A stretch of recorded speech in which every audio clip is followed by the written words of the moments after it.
ప్రభుత్వం ఓట్లేసి గెలిపించిన ప్రజల్నే భయపెట్టి పోలీసులు కేసులు పెట్టి ఫోన్ ట్యాపింగులు చేసి ఎవరు ఏం మాట్లాడుకుంటారో ఎవరింట్లో భార్య భర్తలు మాట్లాడుకున్నా వినాలన్న దుర్మార్గమైన ఆలోచన గత ప్రభుత్వం చేసింది. ఆయన మాట్లాడుతుండే కేటీఆర్ కొద్దిమంది విన్నామని.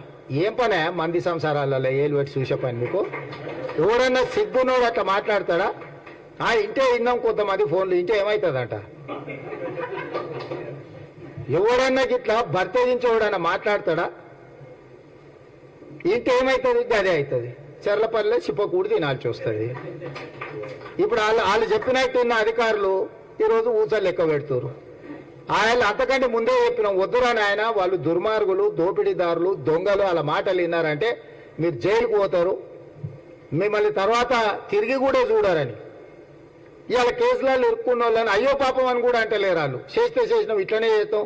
ఎవడు మాట్లాడతాడు? ఊర్లలో ఆవారగాడు మాట్లాడతాడు, తాగుపోతాడు మాట్లాడతాం. గట్లనే చేస్తాం, మేము బజార్లో బట్టలు ఇప్పుకొని తిరుగుతాం. అయితే ఏందని ఊర్లలో అనరు?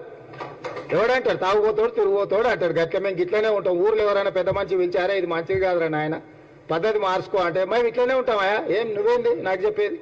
సేమ్ కేటీఆర్ కూడా భర్తగించిన అచ్చో సాంబోతులాగా మాట్లాడుతుండు. దాని ఫలితం దానికి ఉంటుంది. కాకపోతే దాని ఒక క్రమ పద్ధతిలో విచారణ చేసి చట్టపరంగా చర్యలు తీసుకోవాలి కాబట్టి విచారణ జరుగుతుంది. అంతకుముందు ఎవరైనా ఫోన్లలో మాట్లాడుకోవాలన్నా భయపడేది. ఎవరైనా కలిస్తే ఎవరైనా రికార్డ్ చేస్తుండే అనే భయం ఉండే. ఇవాళ ఎవరైనా స్వేచ్ఛగా వాళ్ళ జీవితాలలో వాళ్ళు స్వేచ్ఛగా మాట్లాడుకునే పరిస్థితి రాష్ట్రంలో స్వేచ్ఛ తీసుకొచ్చినాము.